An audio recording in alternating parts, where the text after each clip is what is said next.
നമസ്കാരം. നീറ്റ് വിവാദവും വിദ്യാർത്ഥി പ്രക്ഷോഭവും മൂലം ഏറ്റവും കൂടുതൽ നഷ്ടങ്ങൾ സംഭവിച്ച ഒരു സെലിബ്രിറ്റിയാണ് പേർലി മാണി. മുമ്പൊക്കെ ഒരു വ്ലോഗോ പോസ്റ്റ് ഇട്ടാൽ നിമിഷ നേരം കൊണ്ട് വൈറലാകും. എന്നാൽ ഇപ്പോൾ പേർലിയുടെ യൂട്യൂബ് ചാനലിൽ വരുന്ന വ്ലോഗുകളും ഇൻസ്റ്റാഗ്രാമിൽ വരുന്ന പലതരമായ വിമർശനം തന്നെയാണ് ഇപ്പോൾ കൊടുത്തുകൊണ്ടിരിക്കുന്നത്. ആവശ്യ നേരത്ത് സ്വന്തം സുരക്ഷയും ജീവിതവും സേഫാക്കി വെച്ച് മാത്രം പ്രതികരിച്ച പേർലിയെ പിന്തുണയ്ക്കുന്നതിൽ അർത്ഥമില്ല എന്നാണ് അൺഫോളോ ചെയ്തവരുടെ പ്രതികരണത്തിൽ മനസ്സിലാക്കാൻ സാധിക്കുന്നത്. ഇപ്പോഴത്തെ പേർലിയെക്കുറിച്ച് സോഷ്യൽ മീഡിയയിൽ പ്രത്യക്ഷപ്പെട്ട ഒരു കുറിപ്പാണ് ശ്രദ്ധ നേടുന്നത്. പെട്ടുപോയതുകൊണ്ട് മാത്രം പേർലി പ്രതികരിച്ചതാണ് എന്നും, പക്ഷെ നീചമായ രീതിയിൽ മോശം ഭാഷയിൽ അവരെ ഹരാസ് ചെയ്യുന്നത്, അധിക്ഷേപിക്കുന്നത് കമന്റുകളും ഇതോട് യോജിക്കുന്നില്ല എന്നുമാണ് ഫേസ്ബുക്കിൽ ഒരുപാട് ആരാധകരും ഒരേപോലെ പറയുന്നത്. മൈനജ മൈത്രി എന്ന ഫേസ്ബുക്ക് യൂസറുടെ കുറിപ്പ് ഇങ്ങനെയാണ്: എന്താണ് പേർലി മാണിക്ക് സംഭവിച്ചത്? പേർലി മാണി വിദ്യാർത്ഥി പ്രക്ഷോഭത്തിൽ കുറിച്ച് ഇൻസ്റ്റാഗ്രാമിലിട്ട പോസ്റ്റും അതിനുശേഷം യൂട്യൂബിൽ ചെയ്ത എക്സ്പ്ലനേഷൻ വീഡിയോയും കണ്ടു. എല്ലാവരോടും സ്നേഹം, എല്ലാവർക്കും നന്മയിരുന്ന 20-ലെ ഗുണം 7 ദിവസവും അങ്ങനെ മാത്രം ചിന്തിക്കുന്ന ഒരാൾ എന്നെ ക്യാരക്ടർ ക്രിയേറ്റ് ചെയ്താൽ, അല്ലെങ്കിൽ അങ്ങനെ ഒരു ഇമേജ് ബിൽഡ് ചെയ്ത് പേർലി മാണി സ്വയം മാർക്കറ്റ് ചെയ്യുകയാണ് ചെയ്യുന്നത് എന്നാണ് പറയുന്നത്. എന്നാൽ സാമൂഹിക വിഷയങ്ങളിൽ നിലപാട് പറയുമ്പോൾ, ഉദാഹരണത്തിന് വിദ്യാർത്ഥി പ്രക്ഷോഭത്തെക്കുറിച്ച് സംസാരിക്കുമ്പോൾ എന്തെങ്കിലും ഒരു നിലപാട് എടുക്കേണ്ടതുണ്ട്. ആ നിലപാട് ചില ആളുകൾക്ക് ഇഷ്ടപ്പെടാനും ചില ആളുകൾക്ക് അംഗീകരിക്കാൻ ബുദ്ധിമുട്ടുമായിരിക്കും. ഏത് നിലപാടെടുത്താലും മറുവശം നെഗറ്റീവ് തന്നെയായിരിക്കും. ഇവരുടെ പേർലി മാണി സംസാരിച്ചപ്പോൾ ആർക്കും ഒരു പരിക്ക് പറ്റാത്ത രീതിയിൽ സംസാരിക്കാൻ നോക്കി.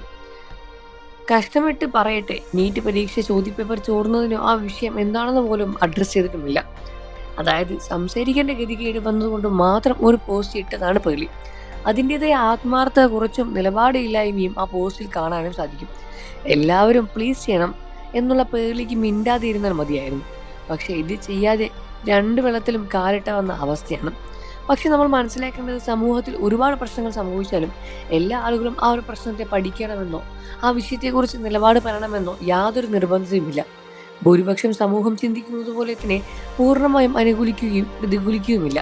ഒരു ജനാധിപത്യ രാജ്യത്ത് അനുകൂലിക്കാനും അവകാശമുണ്ട്, അതേപോലെ തന്നെ പ്രതികൂലിക്കാനും അവകാശമുണ്ട്. പക്ഷേ ഇവിടെ എടുത്ത് പറയേണ്ട ഒരു പ്രധാനപ്പെട്ട കാര്യം, ഇൻഫ്ലുവൻസറുമായതുകൊണ്ടും ആരാധകരുള്ളതുകൊണ്ടും ആരാധകരിൽ ഭൂരിഭാഗം യുവജനങ്ങളായതുകൊണ്ട് തന്നെ അവർക്കൊരു പ്രശ്നം വന്നപ്പോൾ അതിൽ പ്രതികരിക്കേണ്ട നിർബന്ധം വന്നതുകൊണ്ട് തന്നെയാണ് അവർ പ്രതികരിക്കേണ്ടി വന്നത് എന്നുമാണ്. അതായത് ഇത്തരം സാമൂഹിക വിഷയങ്ങൾ സംസാരിക്കാനോ അഭിപ്രായം പറയാനോ നിലപാടെടുക്കാനോ ഇഷ്ടമല്ലാതെ, ആരും വെറുപ്പിക്കാൻ താല്പര്യമില്ലാത്ത, സ്വന്തം ബിസിനസ്സിനെ ബാധിക്കുന്ന നിർബന്ധതയുള്ള പേർലി മാണി പെട്ടുപോയതുകൊണ്ട് മാത്രം സംസാരിച്ചതാണ് എന്ന് ചുരുക്കം.